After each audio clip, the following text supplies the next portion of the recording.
तीन बेटियों का बाप।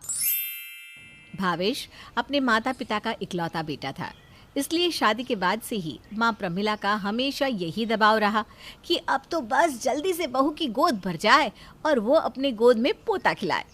इसलिए शादी के 2 साल बाद वो बहू साक्षी से कहती है, साक्षी बहू, शादी के 2 साल हो गए हैं, बहुत इंतज़ार कर लिया भाई मैंने। अब तो मुझे भी जल्दी से कोई दादी कहने वाला आ जाए बस।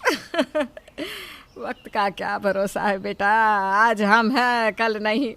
अपनी आंखों के सामने अपना वंश आगे बढ़ते देखना चाहती हूँ, और क्या। सास प्रमिला की बात घर में जैसे पत्थर की लकीर थी। कुछ ही दिन बीते होंगे कि बहू साक्षी ने आकर खुशखबरी सुना ही दी। आपकी इच्छा पूरी हो गई माँ जी, आप दादी बनने वाली हैं। वाह बहू वाह, दिल खुश कर दिया तूने तो। अब बस ठाकुर जी जल्दी से तेरे 9 महीने राजी खुशी बिता दे और घर में एक बाल गोपाल आ जाए। आप चिंता क्यों करती हैं माँ जी, सब अच्छा ही होगा। धीरे धीरे समय बीतने लगा और जल्द ही वो दिन भी आ गया जब साक्षी ने एक नन्ही सी गुड़िया को जन्म दिया। बच्चे तो बिल्कुल मेरे भावेश पर गई है, गोरी चिट्टी, बिल्कुल रुई के फाहे सी। कोई बात नहीं बेटा, चलो एक बेटी हो गई तो घर में लक्ष्मी आ गई। अगली बार तो ठाकुर जी जरूर अपने बाल गोपाल रूप में मेरे आंगन में जन्म लेंगे। हाँ। अरे माँ, अभी तो ये बेचारी पैदा ही हुई है, अभी से आपने लड़का लड़की करना शुरू कर दिया। मुझे कोई फर्क नहीं पड़ता, मेरी बेटी मेरी राजकुमारी है। हाँ हाँ बेटा, क्यों नहीं, लेकिन एक बेटा भी तो चाहिए ना। साक्षी और भावेश की बेटी काजल अब 1 साल की हो गई थी और इसके साथ ही प्रमिला की पोते की इच्छा और भी बढ़ गई थी। बेटा साक्षी, काजल आ गई इस बात की हमें खुशी है, लेकिन अब दूसरे बच्चे की तैयारी करना शुरू कर दो बेटा। एक बेटा तो होना ही चाहिए, तभी तो परिवार पूरा होता है। बेटे की चाहत में दूसरी बार भी बेटी ने ही जन्म लिया और भावेश और साक्षी 2 प्यारी बेटियों के माता पिता बन गए। ना चाहते हुए भी प्रमिला की जिद के कारण साक्षी ने तीसरी बार फिर से चांस लिया, लेकिन विधि का विधान यही था कि तीसरी बार भी भावेश और साक्षी को एक बेटी ही पैदा हुई। अब तो प्रमिला के सीने पर सांप ही लौटने लगे और वो तीसरी बेटी को दिन रात कोसने लगी। माँ, मेरी बेटियाँ मेरा अभिमान है, मैं आपके आगे हाथ जोड़ता हूँ। आज के बाद बेटे का जिक्र मेरे घर में आप ना ही करें तो बेहतर होगा। अरे मैं तो बस इसलिए कहती हूँ क्योंकि इन बेटियों से तेरा वंश आगे नहीं बढ़ेगा। एक बेटा तो होना ही चाहिए। तो आप क्या चाहती हैं माँ जी? बेटे की खातिर मैं एक के बाद एक बच्चों की लाइन लगाती जाऊं? ईश्वर ने हमें जो दिया अब हमें उसी में संतोष है। हम अपनी बेटियों को पढ़ा लिखा कर काबिल बनाएंगे। बेटियां बेटों से कम नहीं होती।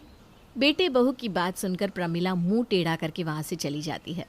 समय अपनी गति से बीतने लगता है और तीनों बेटियां सयानी होने लगती है।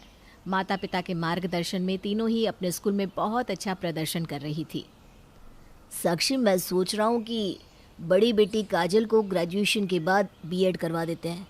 सोनल तो वकालत कर ही रही है और स्वाति को इंजीनियरिंग करना है, इसलिए उसका शहर से दूर किसी कोचिंग में एडमिशन करा देते हैं। आप ठीक कहते हैं, बच्चों की पढ़ाई के मामले में कोई समझौता नहीं करना चाहिए। जब तक बच्चे पढ़ना चाहें उन्हें पढ़ने दो। अरे बावला हो गया है क्या? 3 बेटियां हैं, सारी कमाई तुम दोनों ने इन्हें पढ़ाने लिखाने में झोंक कर रख दी है। कल को इनके हाथ पीले नहीं करने क्या? अरे मैं पूछती हूँ, क्या ज़रूरत है इतना पैसा पढ़ाई में लगाने की? 4 पैसा हाथ में रखोगे तो ब्याह में काम आएगा। इन्हें डॉक्टर इंजीनियर बना देगा तो क्या ये तुझे कमा कर खिलाने आएंगी? माँ, बच्चों को क्या सिर्फ उनकी कमाई पर हक जताने के लिए ही पढ़ाया जाता है? मुझे नहीं चाहिए उनकी कमाई, मैं तो बस पिता होने का फर्ज निभा रहा हूँ। अरे ब्याह लायक हो गई है काजल, देख ये रिश्ता आया है उसके लिए। तू देख, अगर तुझे सही लगे तो। 3 बेटियां हैं, आखिर कब तक बिठा कर रखेगा इन्हें? बेटियां इज्जत से अपने ससुराल चली जाए, इसी में माँ बाप गंगा नहा लेते हैं। अगर सामने से रिश्ता आया है तो एक बार देख लेते हैं। शादी तो करनी ही है, आज नहीं तो कल, और अगर रिश्ता अच्छा हुआ तो सोचेंगे।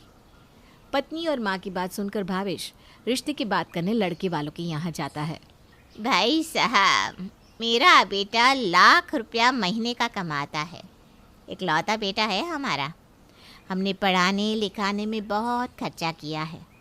वैसे तो मेरे बेटे को दहेज में मुंह मांगा सामान मिल रहा है, लेकिन आपकी काजल हमें पसंद है, इसलिए बस 10 लाख रुपए कैश में मामला तय कर लेते हैं। बाकी जो आप अपनी बेटी को देना चाहें। अरे भाई, आपकी 3 बेटियां हैं, इसलिए आपसे बहुत ज़्यादा मांग नहीं कर रहे हैं। लड़की वालों की बात सुनकर भावेश अपने घर चला जाता है। साक्षी, 10 लाख रुपए मांग रहे वो लोग। बेटे को पढ़ाने में खर्चा किया है तो ऐसे बोल रहे थे जैसे बेटियों को पढ़ाने में हमने खर्चा किया ही नहीं। अरे अच्छे से अच्छे स्कूल कॉलेज में पढ़ाया है, ऐसा लगता है जैसे उसकी कोई कीमत ही नहीं है। आप परेशान क्यों होते हैं? अभी बहुत रिश्ते मिलेंगे हमें अपनी बेटियों के लिए, सब एक जैसे नहीं होते। काजल और सोनल के सुंदर रंग रूप को देखकर एक के बाद एक उनके लिए कई रिश्ते आते हैं, लेकिन हर काबिल लड़के के माँ बाप की बड़ी बड़ी डिमांड थी। किसी को गाड़ी चाहिए तो किसी को कैश। कुछ तो गाड़ी और कैश दोनों की मांग पर अड़ जाते हैं। 10 लाख रुपए दहेज में देने की जगह अगर इतने ही पैसों से हम अपनी बेटियों को आगे पढ़ने की इजाज़त दे दे तो ये तीनों अपने पैरों पर खड़ी हो जाएंगी। मुझे लगता है कि लायक लड़का ढूंढने की जगह हमें अपनी बेटियों को ही लायक बनाने पर जोर देना चाहिए, नहीं तो ऐसे ही हर लड़के वाले आकर हमें अपने बेटों की तनख्वाह के एवज में दहेज देने के लिए मजबूर करते रहेंगे। शायद तुम सही कहती हो। शादी की माला जपने की जगह हमें अपने माता पिता होने का फ़र्ज़ निभाना चाहिए और तीनों बेटियों को आगे पढ़ने देना चाहिए। ऐसा सोचकर भावेश तीनों बेटियों को आगे पढ़ाने का निर्णय लेता है। मैंने अपनी जमा पूंजी का एक एक रुपया अपनी बेटियों को काबिल बनाने में खर्च कर दिया है और मुझे इस बात पर तनिक भी अफसोस नहीं है।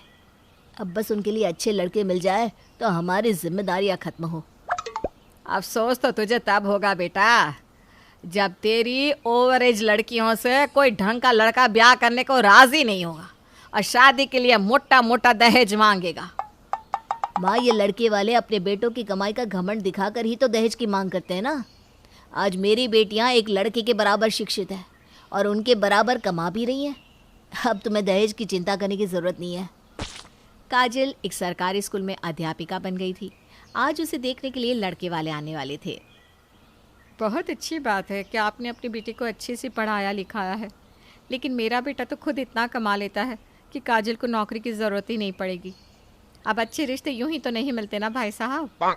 आप बस एक फॉर्च्यूनर गाड़ी और अच्छी होटल में शादी करा दीजिए, हम तो इतने में ही खुश हैं। माफ़ कीजिए बहन जी, इतनी महंगी गाड़ी खरीदने के लिए मेरे पास पैसे नहीं है। मैंने अपनी तीनों बेटियों को काबिल बनाया है, वो अपने लिए गाड़ी और घर खरीदने के काबिल है। आपका बेटा अगर इतना ही अच्छा कमाता है तो खुद गाड़ी क्यों नहीं खरीद लेता? मैं दहेज देकर शादी करने के पक्ष में नहीं हूँ। तो फिर बिठा कर रखिए अपनी बेटियों को।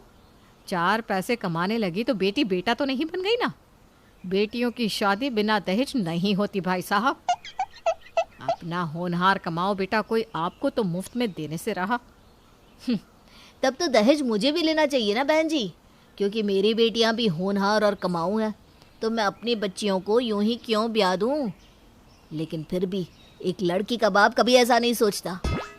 भावेश की बात सुनकर लड़की की माँ अपने बेटे का हाथ पकड़कर ले जाने लगती है। चल बेटा, यहाँ हमारा संबंध नहीं जुड़ सकता।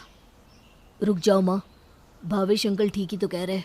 अगर ऐसा ही चलता रहेगा तो बाप अपनी बेटियों को पढ़ाने की जगह उसके दहेज की रकम ही जमा करते रहेंगे, क्योंकि आपकी तरह उनकी शिक्षा और जॉब की वैल्यू कोई करता ही नहीं। मुझे काजल पसंद है और मैं उसकी जॉब की भी रिस्पेक्ट करता हूँ। अंकल, मुझे कोई दहेज नहीं चाहिए, मैं शादी के लिए तैयार हूँ। काजल को अभ्यांश जैसा पढ़ा लिखा काबिल लड़का मिल जाता है। उसके बाद भावेश अपनी दोनों छोटी बेटियों की शादी भी अच्छे लड़कों से करा देता है। थोड़ी देर तो ज़रूर लगी, लेकिन भावेश ने अपनी बेटियों को पढ़ाने और आगे बढ़ने देने के निर्णय को समाज के सामने सही साबित कर दिया था।